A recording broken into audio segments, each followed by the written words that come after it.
नमस्कार, आप देख रहे हैं जियो टॉप जानकारी और मैं आपका साथी उत्तम। बांग्लादेश की राजनीति में एक नया मोड़ देखने को मिल रहा है। 17 साल बाद तारिक रहमान की वापसी। बांग्लादेश की राजनीति एक बार फिर निर्णायक मोड़ पर खड़ी है। पूर्व प्रधानमंत्री खलीदा जिया की बेटी और बांग्लादेश की नेशनलिस्ट पार्टी बीएनपी के वरिष्ठ नेता तारिक रहमान 17 साल बाद लंदन से ढाका लौट आए हैं।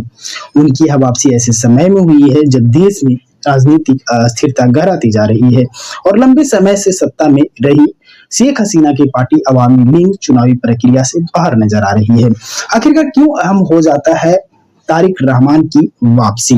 तारिक रहमान की वापसी को केवल एक पारिवारिक या भावनात्मक घटना के रूप में नहीं देखा जा रहा है।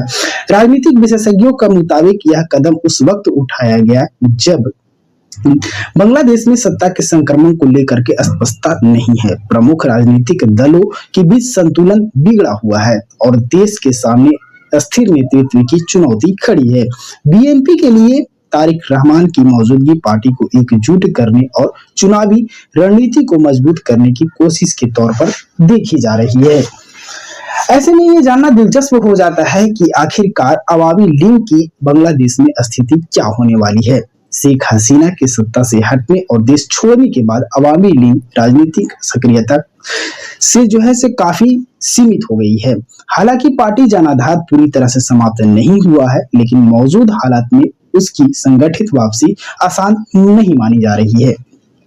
इसका नतीजा यह हुआ कि राजनीतिक मैदान में यह एक तरफ से खालीपन बनता दिख रहा है। बीएनपी के सामने कौन सी चुनौतियां आ सकती है, थोड़ा इस पे हम लोग नजर डालते हैं। बीएनपी इस समय बांग्लादेश के सबसे संगठित राजनीतिक ताकतों में से एक जरूर है, लेकिन विशेषज्ञों का कहना है कि सत्ता में आने से ज्यादा बड़ी चुनौती संतुलित शासन की होगी और यह तय करना होगा कि पार्टी संस्थाओं को मजबूत करती है या सत्ता को केंद्रित करती है। इसके साथ ही बीएनपी को दक्षिणपंथी और धार्मिक राजनीति से दूर बनाए रखने की चुनौती भी होगी।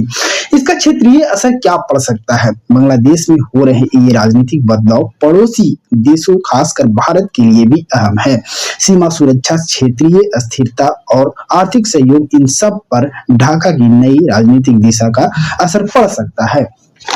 साथ ही अगर बात कर दिया जाए कि इसके अगले कदम क्या हो सकते हैं, तारिक रहमान की वापसी ने बांग्लादेश की राजनीति में नए सवाल खड़े कर दिए हैं। क्या यह वापसी स्थिरता को और ले जाएगी या फिर देश को लंबे समय तक राजनीतिक खींचतान में फंसा रहेगा? इन सवालों के जवाब आने वाले चुनाव और उसके बाद बनने वाली सरकार देगी। तब तक के लिए जय हिंद, जय भारत। फिर मिलते हैं अगली खबर में।